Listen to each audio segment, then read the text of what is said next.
नमस्कार दोस्तों, सर्वोदय क्लासेस के YouTube चैनल पे आपका हार्दिक स्वागत है। मैं हूं भरत। दोस्तों, आज के इस वीडियो लेक्चर में हम बात करेंगे नीति आयोग के बारे में। नीति आयोग एग्जाम्स के लिए बहुत इम्पोर्टेंट टॉपिक रहा है। जब से इसकी स्थापना हुई है 2015 से, इससे जुड़े हुए सवाल परीक्षाओं में हमेशा पूछे जाते रहे हैं। सवाल दो तीन तरीके के पूछे जा सकते हैं।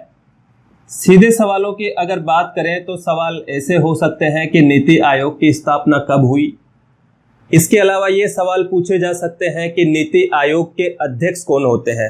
राजस्थान पुलिस में ऐसे सवाल पूछे जाने की संभावना ज़्यादा रहती है, जैसे कि नीति आयोग के अध्यक्ष कौन होते हैं, पदेन अध्यक्ष के बारे में पूछा जा सकता है, या ये पूछा जा सकता है कि वर्तमान अध्यक्ष कौन है। अध्यक्ष का सवाल पूछा जा सकता है कि अध्यक्ष होता कौन है। उपाध्यक्ष के बारे में पूछा जा सकता है कि उपाध्यक्ष कौन होते हैं। ऐसे सवाल जनरल सवाल है, ये पूछे जा सकते हैं। इसके अलावा अगर नेक्स्ट एडवांस लेवल की हम बात करें कि एडवांस लेवल पे कैसे सवाल पूछे जा सकते हैं, तो इसके कार्यों के बारे में हमसे पूछा जा सकता है कि नीति आयोग के कार्य कौन कौन से हैं। बेसिकली 4 कार्य इसके माने जाते हैं। अब वो 4 कार्यों की लिस्ट हमको दी जा सकती है एग्जाम में कि इन 4 कार्यों में से कौन सा कार्य नीति आयोग का एक कार्य नहीं है। ऐसे सवाल हमसे पूछे जा सकते हैं। और नेक्स्ट एडवांस लेवल की हम बात करें तो सवाल ऐसे भी आ सकते हैं कि नीति आयोग के संबंध में निम्नलिखित तथ्यों पर विचार कीजिए। 4 तथ्य हमको दे सकते हैं। उसमें नीति आयोग की स्थापना से जुड़े हुए तथ्य दे सकते हैं, नीति आयोग के जो वेरियस प्रोग्राम्स चल रहे हैं उनके बारे में तथ्य हमको दे सकते हैं, और उन तथ्यों में से फिर सत्य असत्य कथन के आधार पे सवाल हो सकते हैं। तो इस तरीके से कई सारे सवाल इसमें से पूछे जा सकते हैं। नीति आयोग में से खूब सारे सवाल बन सकते हैं। इसके अलावा आज हम इस वीडियो लेक्चर में बात करेंगे आकांक्षी जिला कार्यक्रम की। तो राजस्थान के जो एग्जाम्स हैं उनकी हम बात करें तो इस टॉपिक में से सवाल आने की संभावना बहुत ज़्यादा है। आकांक्षी जिलों का कार्यक्रम, नीति आयोग ने कार्यक्रम शुरू किया है जिसमें देश भर से 115 जिलों को शामिल किया गया है। इसमें 5 जिले राजस्थान से भी शामिल हैं। 5 जिले राजस्थान के। तो आने वाले जो एग्जाम्स है, चाहे वो पटवार का एग्जाम हो, चाहे राजस्थान पुलिस का एग्जाम हो, उनमें साथियों ये जो आकांक्षी जिले हैं 5, इनके बारे में भी सवाल पूछा जा सकता है कि निम्नलिखित में से कौन से जिले आकांक्षी जिला कार्यक्रम में शामिल हैं। तो आज के इस वीडियो लेक्चर में हम इन्हीं तमाम चीज़ों की बात करेंगे। अध्यक्ष और उपाध्यक्ष मतलब इसके गठन की बात हम करेंगे, कार्यों की बात हम करेंगे कि इसके कौन कौन से कार्य हैं, उन कार्यों के बारे में आगे और बात करेंगे कि कौन कौन से कार्यों के लिए नीति आयोग क्या क्या काम कर रहा है। और इसके बाद में हम बात करेंगे महत्वपूर्ण रूप से, सर्वाधिक महत्वपूर्ण रूप से हम बात करेंगे आकांक्षी जिलों का कार्यक्रम की। ये कार्यक्रम बहुत इंपॉर्टेंट है और इसमें जो 5 जिले राजस्थान के शामिल हैं वो कौन कौन से जिले हैं और वो क्यों महत्वपूर्ण है, कहाँ पे उनकी रैंकिंग है, इन सभी चीज़ों पे आज के इस वीडियो लेक्चर में हम बात करने वाले हैं। तो शुरू करते हैं आज का ये वीडियो लेक्चर। आप वीडियो लेक्चर के लास्ट तक आपको जुड़े रहना है। इसमें बहुत सारी इंपॉर्टेंट जानकारियाँ आपको मिलने वाली है। तो नीति आयोग को समझने से पहले हमको इसको इंग्लिश में समझना पड़ेगा।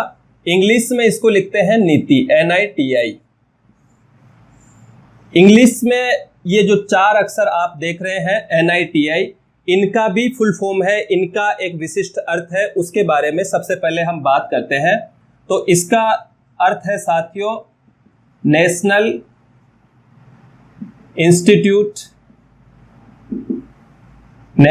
Institute for transforming India. Transforming का मतलब परिवर्तन। अगर हिंदी में इसकी बात करें तो इसका मतलब है साथियों भारत परिवर्तन, राष्ट्रीय भारत परिवर्तन। नेशनल का मतलब राष्ट्रीय, राष्ट्रीय भारत परिवर्तन संस्था। ये एक संस्था है, इसका फुल फॉर्म है राष्ट्रीय भारत परिवर्तन संस्था, और इसके बाद में लगा हुआ है आयोग। तो फुल फॉर्म की अगर बात करें तो नीति की फुल फॉर्म है national institute for transforming India, राष्ट्रीय भारत परिवर्तन संस्था। इसका गठन कब किया गया और क्यों किया गया, इसके बारे में अब हम बात करते हैं। तो इसका गठन किया गया था 1 जनवरी 2015 को। अब एक सवाल यहां से भी बनता है कि इसका गठन कैसे किया गया। अगर आपसे एग्जाम में यह सवाल पूछा जाए कि नीति आयोग का गठन कैसे किया गया था, और 4 ऑप्शंस आपके सामने है। पहला ऑप्शन आपको यह दिया जाए कि संविधान संशोधन के माध्यम से इसका गठन किया गया। भाई संविधान में संशोधन करके ऐसा कोई ऐड किया गया हो कोई चीज, और उसके माध्यम से इसका गठन किया गया हो, पहला ऑप्शन हमें यह दिया जा सकता है। दूसरा, विधान के जरिए कोई एक्ट बना के इसका किया गया हो। तीसरा, कैबिनेट के आदेश से इसका गठन किया गया हो। और चौथा ऑप्शन कुछ हो सकता है, गठन कैसे हुआ, यह सवाल आपसे पूछा जा सकता है। अब इसका सही जवाब क्या होगा, ये आप देखिए कि संविधान संशोधन से इसका गठन नहीं हुआ है, विधान या कोई एक्ट पारित करके इसका गठन नहीं हुआ है। इसका गठन हुआ है कैबिनेट के आदेश से। मतलब केंद्र में जो मोदी गवर्नमेंट की कैबिनेट है, मंत्रिमंडल है, उसने एक आदेश जारी किया और उस आदेश से गठन हो गया नीति आयोग का। हमने ये जाना था कि संविधान से जो संस्थाएं बनती है उनको कहते हैं हम संवैधानिक निकाय। ठीक है, एक्ट के जरिए कोई संस्था बनती है उसको हम कहते हैं सांविधिक निकाय। ये कॉन्स्टिट्यूशनल बॉडीज, ये स्टैट्यूटरी बॉडीज, सांविधिक निकाय। और ये साथियों जो मंत्रिमंडल के आदेश से कोई संस्था बनती है उसको कहते हैं कार्यकारी निकाय। मतलब ये न तो संवैधानिक निकाय है और न ये सांविधिक निकाय है, ये कार्यकारी निकाय है। तो नीति आयोग इसी श्रेणी का एक आयोग है। ये न तो संवैधानिक की श्रेणी में आता है और न ये आता है सांविधिक की श्रेणी में। चलिए अब इसके गठन की हम वो जान लेते हैं कि गठन कैसे हुआ। तो यहाँ पे मैं लिख देता हूं कि कार्यकारी निकाय ये है और कैबिनेट के आदेश से इसका गठन हुआ था। ये सारी चीजें जो मैं आपको बता रहा हूं ये आपके लिए बहुत जरूरी है जानना, क्योंकि इनसे संबंधित सवाल पूछे जा सकते हैं एग्जाम्स में। इसलिए ये सारी चीजें बहुत जरूरी है। मैं फालतू की चीजें आपको कतई नहीं बताऊंगा, वही सारी जरूरी चीजें आपको बताऊंगा जो आपके लिए जरूरी है। आपको पता होगा कि पहले भारत में योजना आयोग नाम की एक संस्था हुआ करती थी। आपने जरूर उसके बारे में पढ़ा होगा, पढ़ा नहीं होगा तो कम से कम सुना ही होगा। योजना आयोग क्या काम करता था, जैसा कि दोनों के नाम से पता चल रहा है, योजना आयोग को रिप्लेस करके नीति आयोग बनाया गया। पहले जो योजना आयोग था उसी को रिप्लेस करके बनाया गया था नीति आयोग। योजना आयोग से बना नीति आयोग। ये 1950 में इसका गठन हुआ था और 2014 तक ये काम किया। 1 जनवरी से फिर नीति आयोग का गठन हो गया। योजना आयोग क्या काम करता था? योजना आयोग पंचवर्षीय योजनाएं बनाता था देश के लिए। केंद्र से योजनाएं बनती थी और सभी राज्यों को ये बता दिया जाता था कि ये योजनाएं बनी है, आपको इनको लागू करना है। तो योजना बनती थी केंद्र में, योजना आयोग के माध्यम से पंचवर्षीय योजनाएं ये बनती थी और इनको फिर वेरियस राज्यों को सौंप दिया जाता था कि आप इनको लागू कीजिए योजनाओं को। 1950 के बाद में चूंकि स्थितियों में काफी परिवर्तन आ चुका था। 1950 की दशाएं अलग थी, अभी 2015 की दशाएं अलग थी। इसीलिए जरूरत महसूस की गई एक नई संस्था की जो नए तरीके से काम कर सके। इसीलिए नीति आयोग की स्थापना की गई। इसमें क्या अलग है? इसमें अलग ये है कि योजना आयोग तो काम करता था साथियों टॉप डाउन अप्रोच से। टॉप डाउन का मतलब ऊपर से कोई योजना बन के आ रही है और उसे फॉलो करेंगे राज्य। ऊपर से केंद्र सरकार कोई भी योजना बना के राज्यों पे थोप देगी और उनको वो फॉलो करेंगे। अब इसमें समस्या ये थी टॉप डाउन अप्रोच में कि एक ही योजना कई सारे राज्यों पे समान तरीके से लागू नहीं हो सकती। जैसे कि मान लो केंद्र सरकार एक योजना बनाए और उसको कहे कि तमिलनाडु को भी उसी तरीके से लागू करना है जैसे जम्मू कश्मीर को लागू करना है, तो ये संभव नहीं है, क्योंकि तमिलनाडु की दशाएं अलग हैं, जम्मू कश्मीर की दशाएं अलग है, तो ये चीजें संभव नहीं होती है। अब नीति आयोग में क्या किया गया है? नीति आयोग में ये किया गया है कि ये है साथियों बॉटम अप अप्रोच। मतलब इसमें योजनाएं खुद राज्य बनाएंगे। दरअसल ये योजनाएं बनाने का काम करता ही नहीं है, ये नीति निर्माण से संबंधित है और थिंक टैंक का काम ये बेसिकली करता है नीति आयोग। तो राज्य सरकारें इसमें योजनाएं बनाती है, 3-4 राज्य मिलकर योजनाएं बना लेंगे और वो केंद्र को अप्रोच करेंगे कि हमने ये योजना बनाई है। तो साथियों फिर उस योजना को लागू करवाने की जिम्मेदारी होती है केंद्र की। तो नीचे से योजना बन के जाएगी, जैसे राजस्थान, मध्य प्रदेश और पंजाब तीनों कनेक्टिंग स्टेट्स हैं, तीनों की सीमाएं आपस में जुड़ी हुई है। अब ये तीनों स्टेट्स चाहें कि हमको एक योजना बनानी है, ये राजस्थान हो गया, इधर मध्य प्रदेश हो गया, इधर पंजाब हो गया। अब तीनों एक योजना बना के कोई भी, जैसे गरीबी निवारण की एक योजना बना रहे हैं तीनों राज्य, और फिर ये केंद्र को अप्रोच करेंगे तो केंद्र इनको नीति आयोग के माध्यम से इसको वेरीफाई करेगा, नीति आयोग के माध्यम से फिर नीति निर्माण होगा और वो योजना मूर्त रूप ले लेगी। तो ऐसे नीति आयोग काम करता है। अब इसके कार्यों के बारे में हम लोग जान लेते हैं कि नीति आयोग के कार्य कौन कौन से होते हैं। हमने यहाँ पे नीति आयोग की स्थापना की तारीख जान ली कि नीति आयोग का गठन हुआ था 1 जनवरी 2015 को। ये जरूरी है, आपको याद रखना ही है। कैसे गठन हुआ था?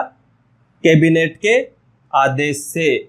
इसके लिए कोई संविधान संशोधन नहीं किया गया, कोई एक्ट पारित नहीं किया गया संसद में, सीधा कैबिनेट ने एक आदेश जारी कर दिया और इसका गठन हो गया। कार्यों से पहले हमको इसके गठन की चर्चा करनी चाहिए कि इसका गठन कैसे होता है, कौन कौन इसमें शामिल होते हैं। तो अब हम बात करते हैं इसके गठन की और कार्यों की। गठन की अगर हम बात करें तो जो चीजें जाननी हमारे लिए जरूरी है वो है साथियों, सबसे पहले पदेन अध्यक्ष की अगर हम बात करें तो नीति आयोग के पदेन अध्यक्ष होते हैं प्रधानमंत्री। तो अभी अगर कोई आपसे ये पूछे कि नीति आयोग के अध्यक्ष कौन होते हैं तो सही जवाब होगा प्रधानमंत्री। और बाय नेम अगर पूछा जाए तो नरेंद्र मोदी वर्तमान में नीति आयोग के अध्यक्ष हैं। इसके अलावा फिर दूसरे नंबर पे आते हैं इसके उपाध्यक्ष। इसमें जो इम्पोर्टेंट रोल निभाते हैं वो निभाते हैं उपाध्यक्ष। ये की रोल इसमें निभाते हैं, सबसे महत्वपूर्ण कार्य डिसीजन लेने का करते हैं उपाध्यक्ष। ये वर्तमान में है राजीव कुमार। वर्तमान में उपाध्यक्ष के बारे में अगर पूछा जाए तो वो है साथियों राजीव कुमार। इंपॉर्टेंट है, पूछे जाने लायक सवाल है, पूछा जा सकता है, संभावना है। इसके बाद में इसके सदस्य आते हैं। सदस्यों में 2-3 चीजें शामिल होती हैं। एक तो पदेन सदस्य होते हैं, ये कैबिनेट मंत्री होते हैं केंद्र के, केंद्रीय कैबिनेट के सदस्य, ये 4 होते हैं।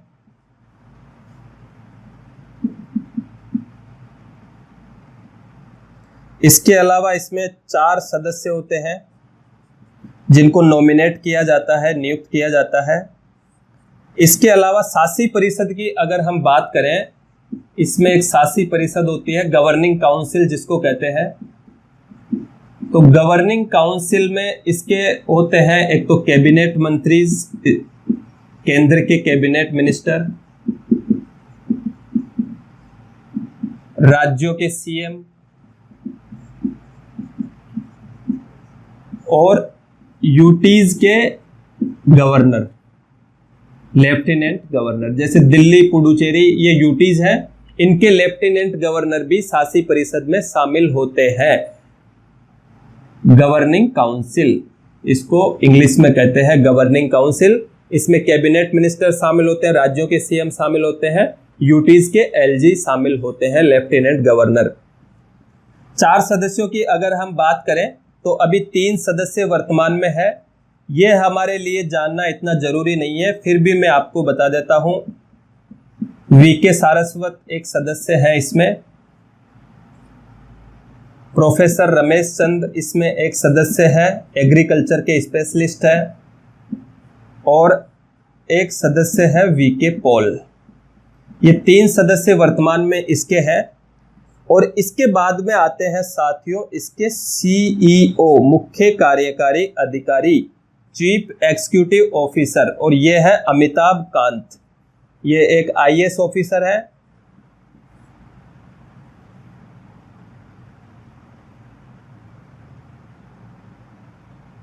अमिताभ कांत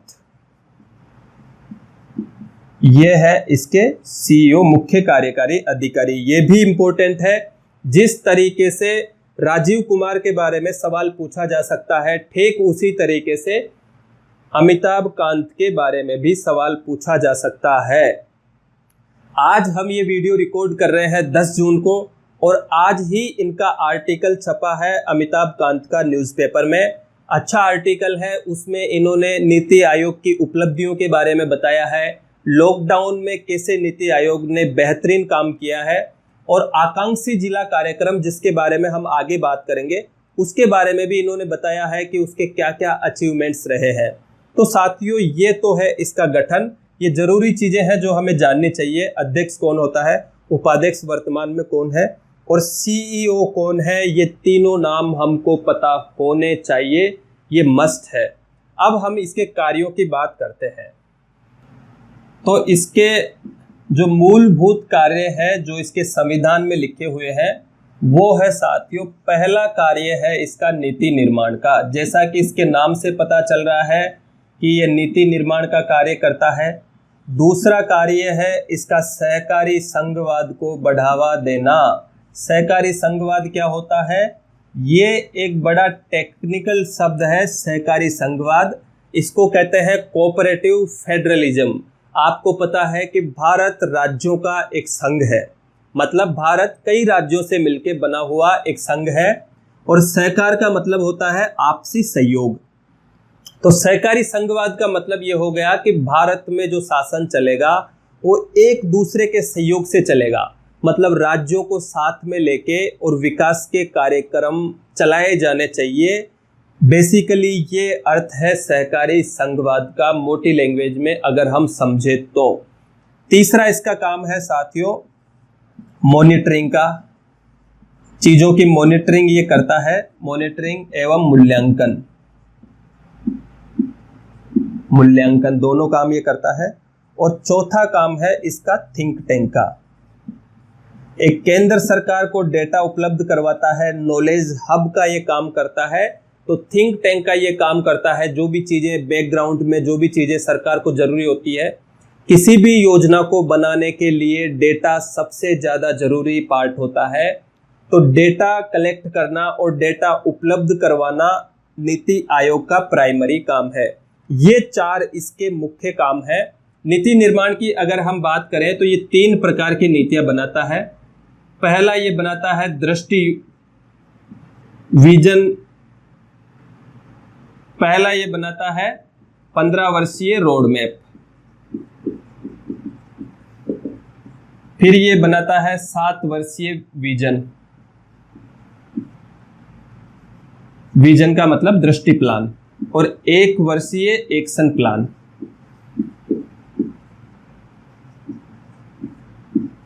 ये 3 तरीके की नीतियां ये बनाता है। पंचवर्षीय योजनाओं का दौर अब जा चुका है, पंचवर्षीय योजनाओं का निर्माण अब नहीं होता है। 12वीं पंचवर्षीय योजना आखिरी पंचवर्षीय योजना थी भारत में, उसके बाद में कोई पंचवर्षीय योजना नहीं बनी है। तो नीति निर्माण की अगर बात करें तो ये नीतियां ये बनाता है, 15 वर्षीय रोड मैप बनाता है, 5-7 वर्षीय विजन डॉक्यूमेंट तैयार करता है, और 1 वर्ष के लिए ये बनाता है एक्शन प्लान। सहकारी संघवाद की हमने बात की कि कैसे ये काम करता है।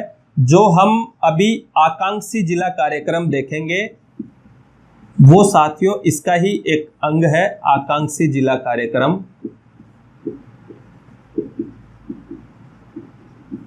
इसके अलावा ये इसके महत्वपूर्ण कार्य है, चारों कार्य अपने को पता होना चाहिए। तो ये हमने नीति आयोग के बारे में बेसिक चीजें अब तक जान ली है। अब हम बात करते हैं आकांक्षी जिला कार्यक्रम की, जिसमें से राजस्थान के एग्जाम्स में सवाल पूछे जाने की पूरी संभावना है। आकांक्षी जिला कार्यक्रम की अगर हम बात करें, एस्पायरेशनल डिस्ट्रिक्ट्स प्रोग्राम इसका नाम है, हिंदी में इसको आकांक्षी जिला ही कहते हैं। इसमें साथियों नीति आयोग ने शामिल किए हैं पूरे देश भर से 115 जिले। ये वो जिले हैं दरअसल जो बहुत ज़्यादा पिछड़े हुए हैं और जिन्हें विकास की सबसे ज़्यादा ज़रूरत है। अब इस कार्यक्रम में क्या होगा कि 115 जिलों को इन्होंने सिलेक्ट कर लिया। सिलेक्ट करने के बाद में कुछ मानक इनके बनाए गए हैं। मानकों के आधार पे इनका रेगुलर बेसिस पे मेरिट जारी की जाएगी। मानकों के आधार पर मेरिट।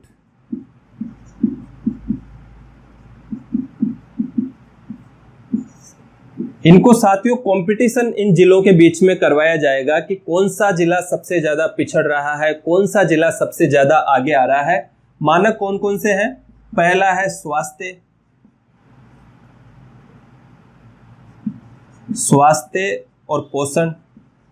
इसके आधार पे इनको अंक दिए जाएंगे कि कौन सा जिला सबसे ज्यादा सरवाइव कर रहा है। दूसरा है शिक्षा। तीसरा है साथियों कृषि। चौथा है फाइनेंशियल इंक्लूजन, वित्तीय समावेशन जिसको हम कहते हैं।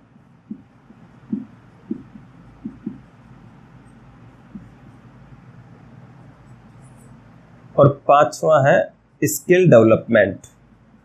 ये कुछ फैक्टर्स हैं जिनके आधार पे इनको नंबर दिए जाते हैं। रैंकिंग इनकी दी जाती है कि कौन सा जिला किस रैंक पे स्थित है।